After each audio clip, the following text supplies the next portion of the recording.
Earlier in our study of prayer, I made mention that our prayer life is intimately related to the providence of God. And we talked about how it's God's provisions that we are praying about and for when we entreat Him in our communication of prayer. But when we look at the doctrine of divine providence, we recognize that God governs the entire universe and all things in it, and that He is sovereign over everything that takes place. And as soon as we begin to wrestle with the sovereignty of God over His creation and really examine the fine points of the doctrine of providence, one of the first questions we encounter is, well, if God is sovereign, and if He ordains everything that comes to pass in some sense, what use is there in praying? Why should we pray at all? I get that question all the time. And of course, the simple answer, the easy answer, which doesn't satisfy too many people, is that God not only ordains the ends of the universe and of human history, but He also ordains the means to those ends. And just like He sovereignly has a plan of salvation that He is unfolding in history, part of the way in which He works out His plan of redemption is through the preaching of the Word. It's God who brings the increase to the preaching of the Word, but He uses that means for His end. And so therefore we have a responsibility in light of divine sovereignty and in light of His providence to be engaged in preaching. Well, the same thing can be said for prayer. God works in and through the prayers of His people. And so it's not that the New Testament says, well, God is sovereign, so you can just go back and put up your heels and take a nap and don't be engaged in preaching or in praying or in any activity. On the contrary, it's because God is sovereign that we get so excited about the whole role of prayer, because in His sovereignty, He has so designed His plan of salvation as to work through the prayers of His people. And that's why the Bible again and again encourages us, not only encourages us, but commands us to be actively involved in prayer. Well, then the question comes, well, do you mean then, R.C., that prayer changes God's mind? I get that question a lot. Let's look at that. Does prayer change God's mind? And I said, well, if we ask the question in that manner, obviously, to ask that question is to answer it. I mean, the only answer I can give to it is not simply by saying, no, prayer doesn't change God's mind. The only real answer I can give to that question is, of course not. What could be further from your imagination than that your prayer or my prayer would have the power or the influence to change the mind of the Almighty? I mean, just think about that for just 2 minutes, and you will see that to ask the question is to answer it. Because what would have to happen for God to change His mind? What kind of a view of God do we have when we assume that God has worked out a plan, and He has His plan A, and He's about to implement this plan that grows out of His perfect knowledge, of His absolute wisdom, and His total righteousness and integrity? So He's utterly incapable of having an evil design, and He's incapable of having a foolish plan, isn't He? And so He has His plan A, and He's going to implement it, and then all of a sudden, something He hasn't anticipated takes place. You begin to pray. And you say, well, God, could you please change this plan a little bit? I would prefer that you do it a different way. Have you considered this, and have you considered that? And suddenly, you're God's guidance counselor. And you get Him to change His mind because you persuade Him that His first plan was not a good one. Or you give Him information that he lacked before you talked to him? Now think about it. What kind of a God do you have if you think that you have to inform him of the details of what's going on down here? Well, the scriptures tell us that the Lord knows what you need before you ask of it. And what's the conclusion? Therefore, you don't need to bother to ask. Isn't that amazing? That the Father, who knows everything about it, he knows every hair on your head, he knows every thought in your mind, every word that is going to, before it's even formed on your lips, he knows what you're going to say before you say it. There's nowhere that you can escape from his presence. He knows you inside and out. He knows what you need, but he still says, come and tell me what you need. Now, beloved, when he does that, that is not for his benefit. It is not for his education. And it's not for his edification. Who's it for? The answer's obvious, isn't it? When he asks us to come and tell him what our concerns are and our needs, he's inviting us into the sacred presence of the Almighty in heaven itself and to say, come and talk to me. For our benefit. Because we walk away from that communication, from that experience of speaking our needs and our concerns before the Lord, encouraged and at peace because we have been with him in that discourse. But let's not flatter ourselves to the place where we think that our wisdom is greater than his wisdom, or that our knowledge is such that we can give him information that he didn't previously have. Well, again, when I give that kind of an answer to people, to the question, does prayer change God's mind? When I say, no, it doesn't change God's mind, because God's mind knew what you were going to pray before you prayed it. And that knowledge was factored in to his plan all along. Well, then you say, well, then again, that sounds like it's all programmed and there's no reason to pray. Well, let's ask the question another way. Not does prayer change the mind of God, but does prayer change things? Does prayer have any impact on what actually comes to pass? And the answer to that biblically is yes. And not just a simple yes, but a by all means. Let's take a moment to look at James's teaching on this subject in the 5th chapter of his book, beginning in verse 13. We read these words. Is anyone among you suffering? Let him pray. Is anyone cheerful? Let him sing psalms. Is anyone among you sick? Let him call for the elders of the church. Let them pray over him, anointing him with oil in the name of the Lord. And the prayer of faith will save the sick, and the Lord will raise him up. And if he has committed sins, he will be forgiven. Confess your trespasses to one another and pray for one another that you may be healed. The effective, fervent prayer of a righteous man avails much. Elijah was a man with a nature like ours. He prayed earnestly that it would not rain. And it didn't rain on the land for 3 years and 6 months. And he prayed again, and the heaven gave rain, and the earth produced its fruit. Now, first of all, you have to understand something about the kind of literature that I just read from this book. James, the book of James, is called the only book that fits the genre or the literary category of wisdom literature in the Old Testament. It's very Hebrew in its orientation. You don't get long, abstract, developed arguments in James.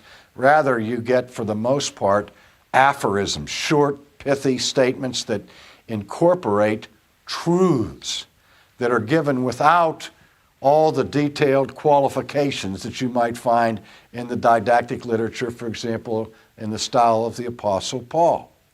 So you have to be careful when you read this, because some read it and says, well, wait a minute. He says the prayer of faith will save the sick, the Lord will raise them up. as if this were an absolute promise to every inquiry. Well, we know in the New Testament that there were the prayers of the saints to which God said no. For example, by inference, we'll take a look at what happened when Peter was thrown into prison. And the disciples gathered together to pray fervently for Peter's rescue. Do you remember that event? And as they were praying, there's a knock at the door. And somebody goes to the door and opens the door and sees Peter standing there. And what happens? Closes the door in his face. Said, Peter's ghost is out there. I mean, God answers the prayer, and when the answer to prayer is right before their eyes, they still don't believe it.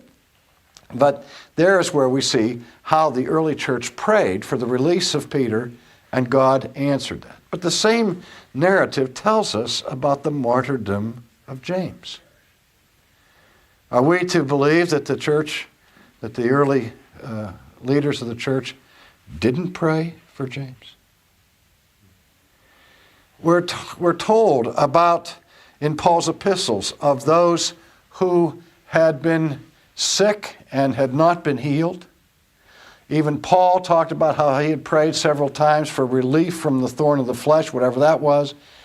And God's response to the apostle was what? My grace is sufficient for you. You see, sometimes God says no, even when we are sick. But at the same time, what James is encouraging is he's saying, hey, we understand that's a given that God doesn't always say yes, but don't miss out on the opportunity.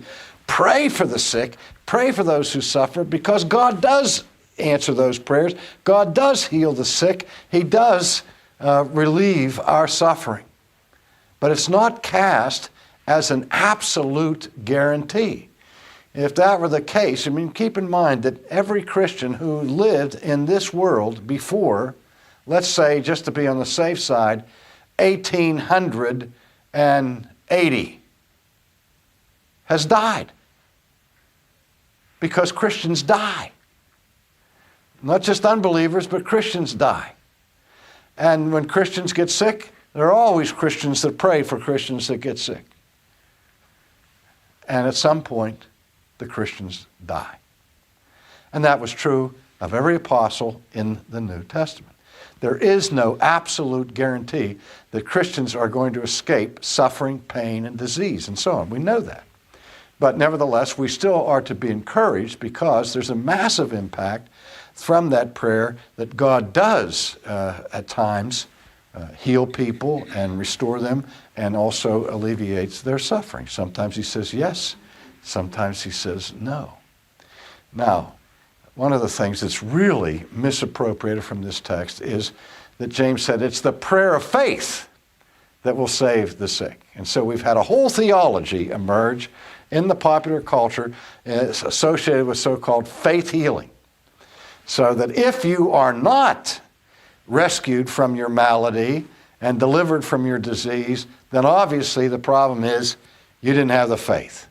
And if you have true faith, you'll never be sick, you'll always be cured, and so on. God always wills healing. You hear that kind of theology. You just have to name it and claim it, and so on. This is such a gross distortion of the total picture of what prayer is supposed to be and do in the Bible. I've had people tell me that if you pray for somebody and you say, if it be thy will, O Lord, please raise this person up, that is a sin. It's an affront against God to say, if it is God's will, because God always wills that. I say, wait a minute. If it is a lack of faith to say, if it be thy will, what does that say about the posture of Christ's prayer in the Garden of Gethsemane? The greatest teacher we have on how to pray is Christ himself. And when he was faced with his great passion, his ultimate suffering, that none of us can imagine what it was like to have the cup of God's wrath set before him. We can't imagine that.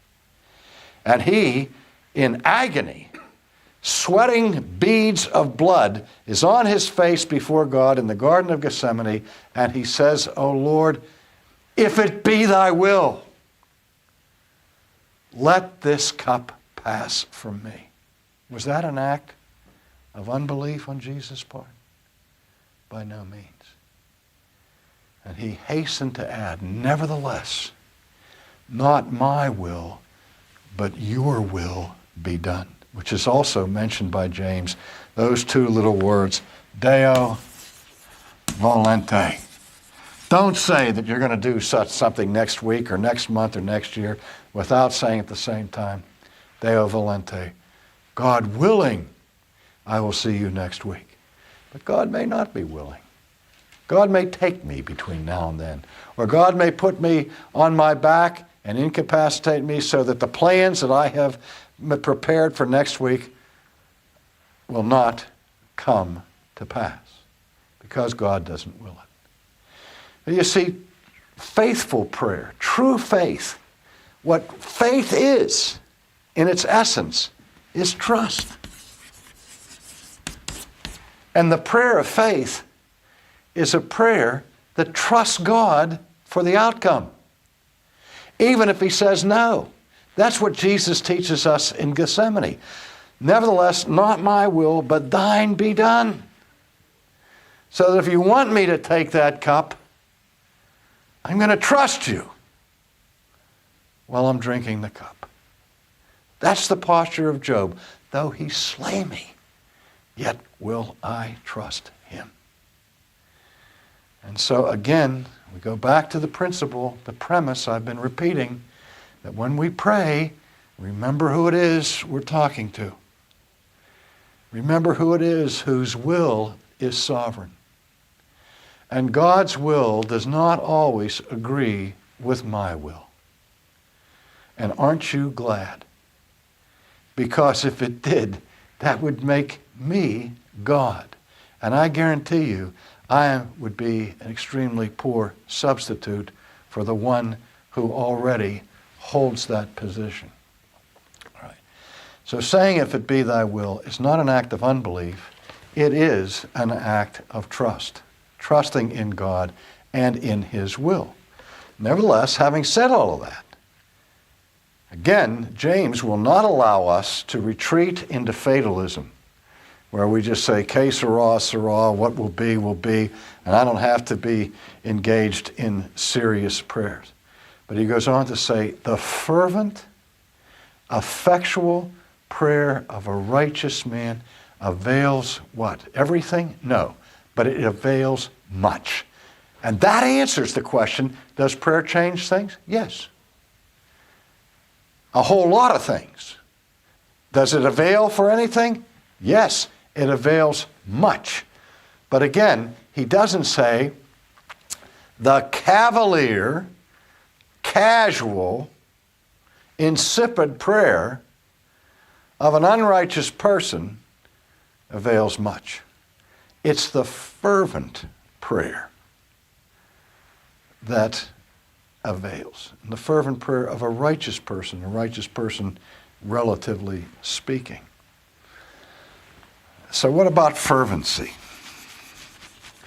Well, it's not that we have a Richter scale that measures the emotional intensity of every prayer, but fervency means praying with some degree of passion. And that passion should be in proportionate relationship to the severity of the need and the seriousness of the thing. It's not that we just scream and yell and carry on in church on Sunday morning so that we can exhibit passion over who's going to win the football game that afternoon. No. Passionate prayer should be fitting serious and severe needs. Now we see another commentary on the significance of the fervency of prayer in the parable of the unjust judge, or sometimes called the parable of the importunate widow. You remember the story. Jesus says there was a judge in a certain city who regarded neither God nor man. And there was this poor woman who had been wronged, and she came to the gate seeking justice. But the judge had no time for her. He was too busy. He didn't want to be bothered with her. But she kept knocking at his door. She kept asking to be heard. She persisted in her prayer until finally he couldn't stand it anymore. And just to get her off his back, to get rid of this pest, he heard her case and delivered her. And what does Jesus say? What's the point of the parable? Jesus doesn't say, oh, okay, just like this woman pestered this corrupt judge until she finally got what she wanted, so you have to pester the unjust judge who rules heaven and earth until you can finally get a hearing. That's not his point. His point is this: if even corrupt judges in this world from time to time will hear somebody's prayer, how much more will the true judge of heaven and earth, who has no corruption in him at all, hear your prayers? And he asked the rhetorical question, will not God vindicate his elect who cry out to him day and night? Again, Jesus is talking about the efficacy of prayer. In fact, at the beginning, we are told, and Jesus taught them a parable to the end, what? That men ought always to pray and not faint. That was the point of this parable. That's the point of this series, that we want to emphasize what Jesus taught in that parable, that we ought always to pray and not faint. And if we feel from time to time on the edge of fainting, if we feel like we're about to give up, the chances are we have been lax in our prayer, because there is a corollary between prayer and courage, prayer and hope. So the next time you're thinking of fainting, remember that the fervent, effectual prayer of a righteous person avails much. And it is a mandate, but again, it is one of the greatest privileges that God has given his people, that we can come to him where no one else cares and nobody else wants to listen. He cares and he will listen.